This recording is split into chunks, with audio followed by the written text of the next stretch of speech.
बोली सर गुरुदेव महाराज की जय। सर्वश्री आशुतोष महाराज की जय। सियावर रामचंद्र भगवान की जय।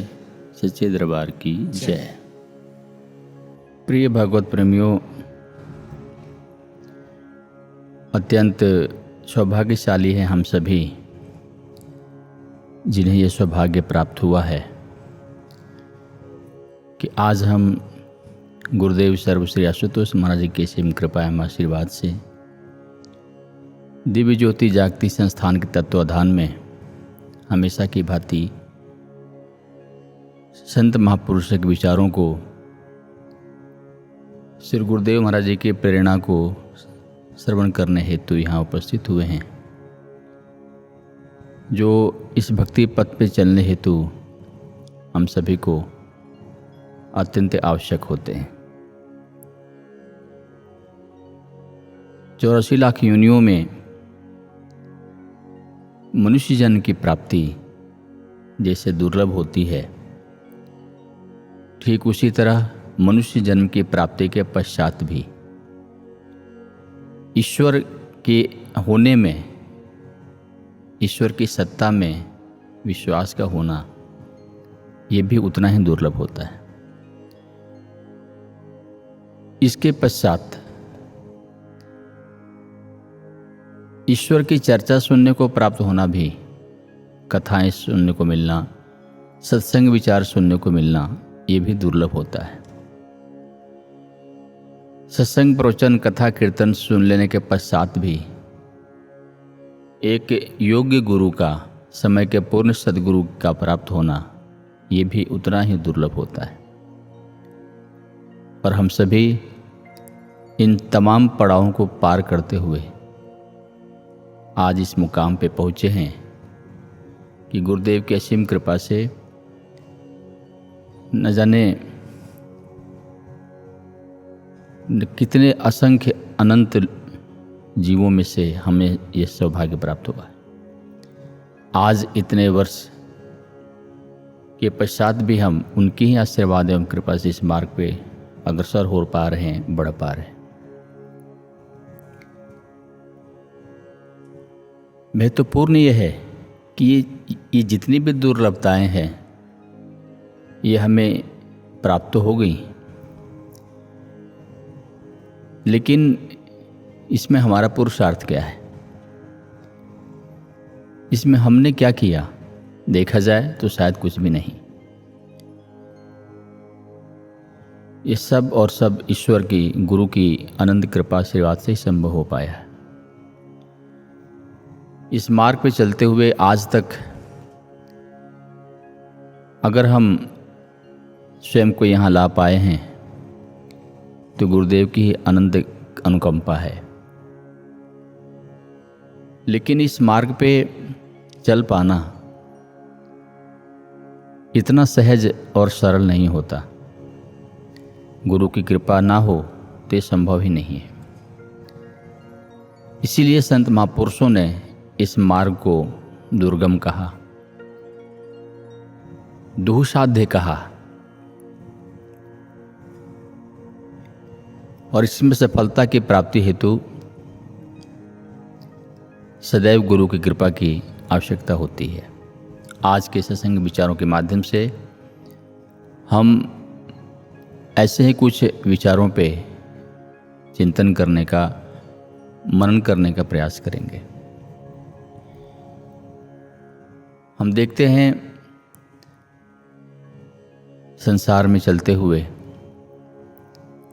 इंसान संसार की छोटी से बड़ी उपलब्धियों को प्राप्त करने हेतु न जाने कितना अथक प्रयास करता है, निरंतर भाग रहा होता है।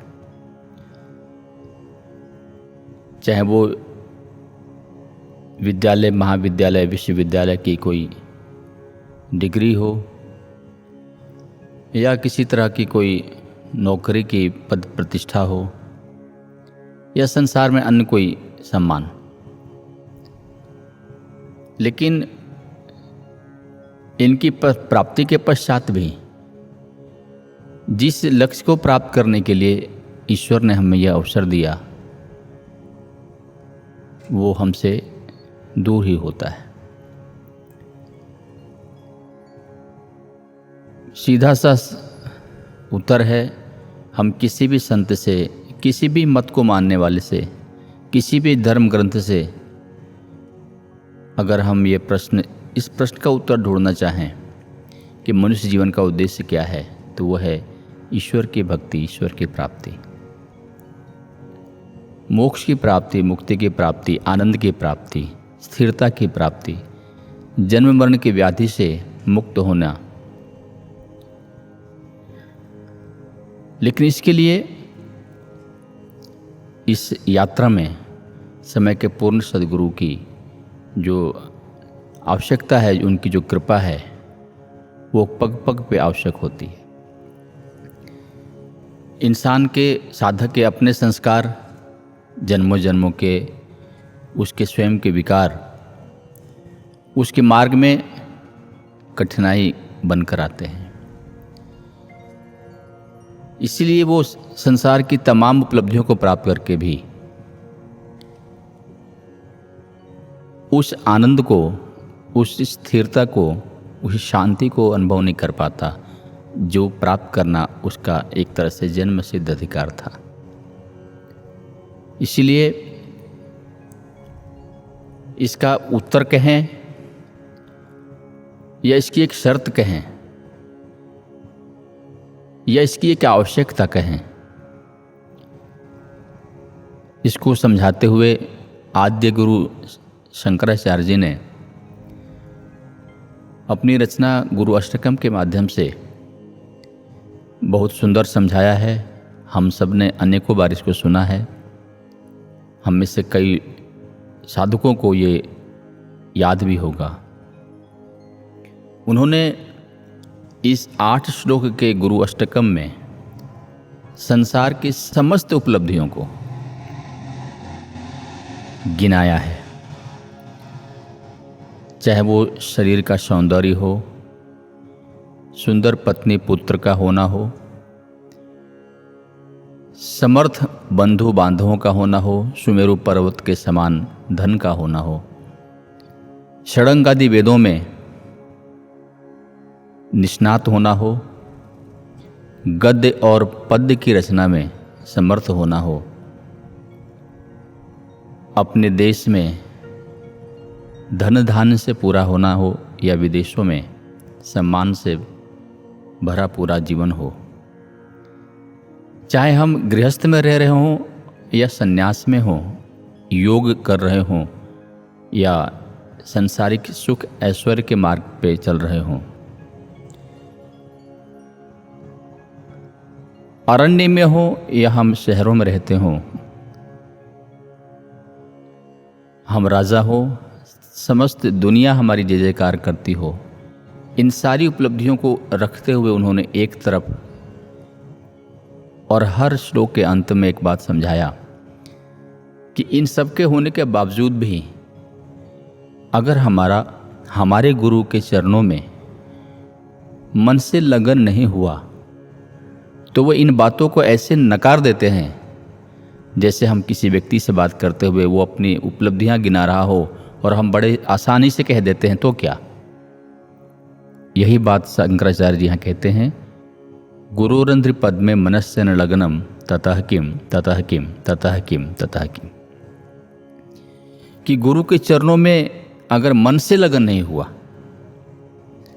एक तो होता है गुरु के चरणों में आना, गुरु के चरणों से जुड़ना, ये तो गुरु कृपा है ही, ये कहीं ना कहीं हमारे पुण्य की भी एक उपलब्धि मानी जा सकती है। लेकिन इससे कहीं ज़्यादा महत्वपूर्ण है गुरु के श्री चरणों में मन से लगन का होना, क्योंकि इसके अभाव में हम उस लक्ष्य को नहीं प्राप्त कर सकते जिसको प्राप्त करने के लिए मनुष्य जीवन मिला है। और इसके बिना जो कुछ प्राप्त कर लेते हैं हम, समाज में बहुत कुछ लोगों ने प्राप्त किया है जो अभी हमने सुना, लेकिन वो अपने आप को अधूरा, अशांत, असमाधानी, असंतुष्ट महसूस करते हैं। अगर हम वर्तमान का एक उदाहरण लें, हमारे ही देश की महान गायिका जिन्हें स्वर सम्राज्ञी, स्वर कोकिला के नाम से संबोधित किया जाता था, लता मंगेशकर जी, उनका 6 फरवरी 2022 को 92 साल की उम्र में कोरोना काल के दरमियान ही निधन हो गया।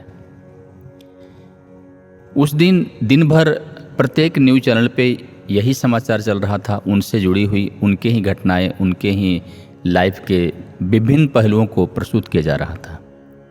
आपने भी देखा होगा, और जिस वाक़ये को हम आपके समक्ष रखना चाहते हैं, आप में से कई लोगों ने इसको सुना भी होगा, देखा भी होगा। और जब हमने इसको सुना तो एक विचार मन में आया जो आपके समक्ष रखना चाहता हूँ। उनसे कुछ वर्षों पूर्व एक किसी अच्छे रिनाउंड न्यूज़ चैनल के जर्नलिस्ट ने, पत्रकार ने पूछा कि लता जी, आपने जीवन में जो मुकाम प्राप्त किया है, जो सम्मान प्राप्त किया है, तो आप इसको प्राप्त करने के पश्चात दोबारा जन्म लेना चाहेंगे? तो जैसे उन्होंने कहा कि नहीं, मैं दोबारा जन्म लेना नहीं चाहती। और उस पत्रकार ने कहा, अगर जन्म लेना पड़े ही तो?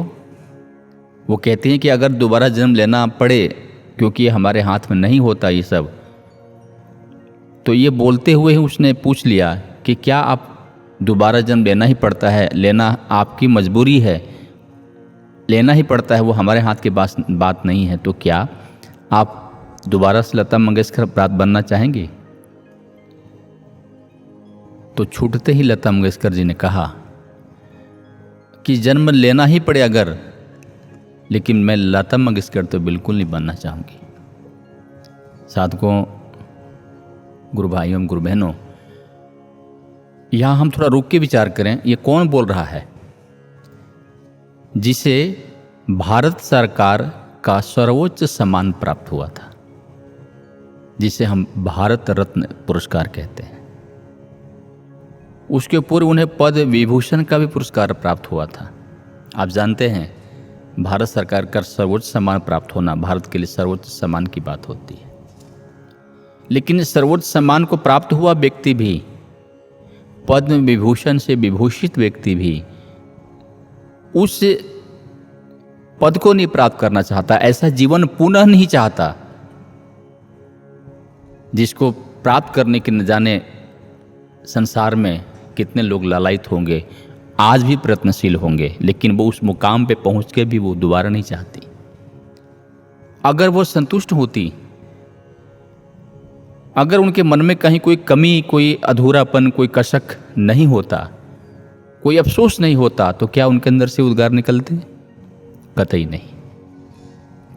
अगर ये उद्गार निकले तो निस्संदेह ये उनके मन की पीड़ा थी, क्योंकि उन्होंने कहा कि लता मंगेशकर की इस सम्मान तक पहुंचने के लिए मैंने क्या क्या देखा है, क्या क्या सहा है, किन संघर्षों से गुजरी हूँ, ये मैं ही जानती हूँ, इसलिए मैं पुनः नहीं बनना चाहती। एक हो गई ये जिन्होंने भारत का सर्वोच्च सम्मान प्राप्त किया, साथ साथ भारत में ही नहीं, न जाने विश्व के किन किन देशों में उनकी प्रशंसा करने वाले, उनकी स्तुति करने वाले लोग आज भी हैं, जो उनके निधन पर जिनकी आंखों में आंसू आए, जो रोए। एक तो इनका जीवन है, एक दूसरा जीवन हम देखें। ये जो दूसरा उदाहरण मैं आपको देने जा रहा हूँ, संयोगवश ये उदाहरण भी महाराष्ट्र की भूमि से ही है। लता मंगेशकर जी भी वहीं से हुई, वहीं उनका कर्म क्षेत्र रहा, वहीं कार्य करते हुए उन्होंने इस सम्मान को प्राप्त किया। लोगों को, दुनिया में न जाने कितने लोगों के हृदयों पर राज किया।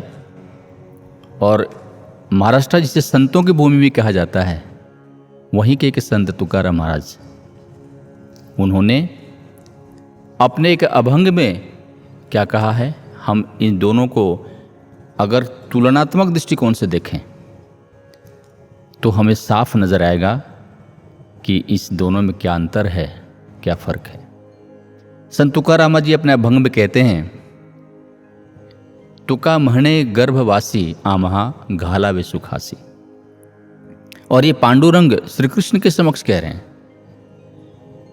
क्योंकि गर्भ में आना, तरह तरह की यातनाओं से गुजरना, गर्भाग्नि की जल को सहना, इससे शायद कोई नहीं चाहता।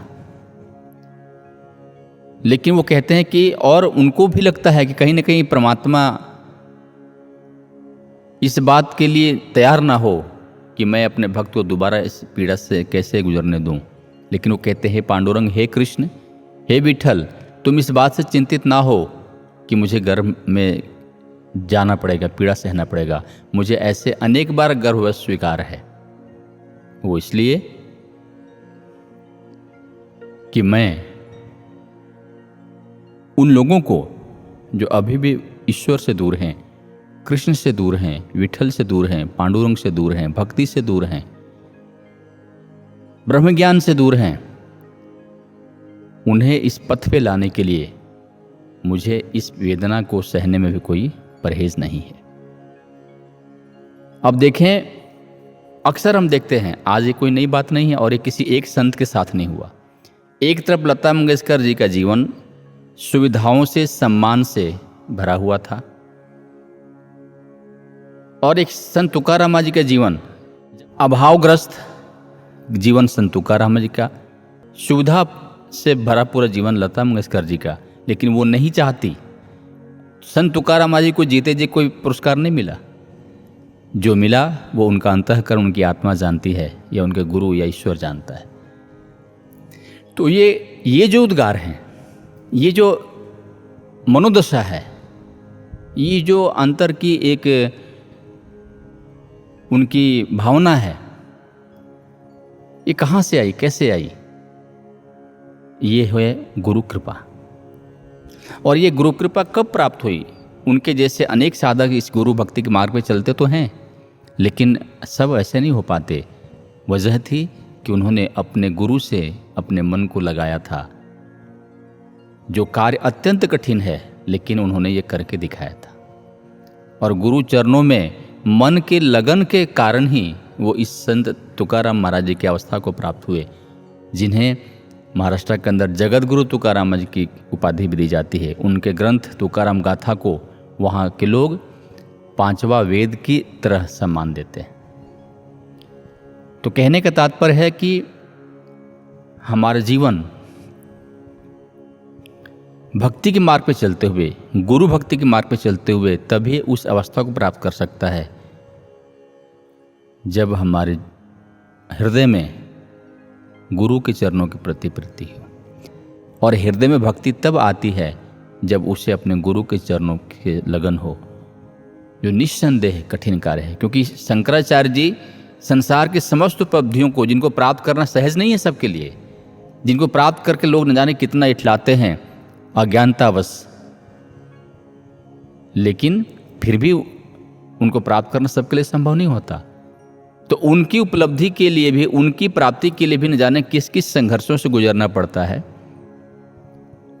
तो ये पद कुछ दिन पूर्व हमने गुरु महाराज की कृपा से प्रसारित किए जा रहे वेबकास्ट सत्संग के अंदर ही एक दिन साध्वी बहन जी के माध्यम से श्रवण किया था। उन्होंने एक प्रश्न पूछा था अपने प्रवचन के दरमियान कि ब्रह्मांड में सबसे बड़ा पद कौन सा है, क्या है? तो उत्तर स्वरूप उन्होंने कहा था भक्त बनना, भक्त होना। अब जाहिर है भक्त होना ब्रह्मांड में सबसे ऊंचा पद है, सबसे बड़ी उपलब्धि है। तो इसी से सिद्ध होता है कि इसके लिए सबसे बड़ा संघर्ष भी होगा, इसमें सबसे ज़्यादा कठिनाई भी होगी।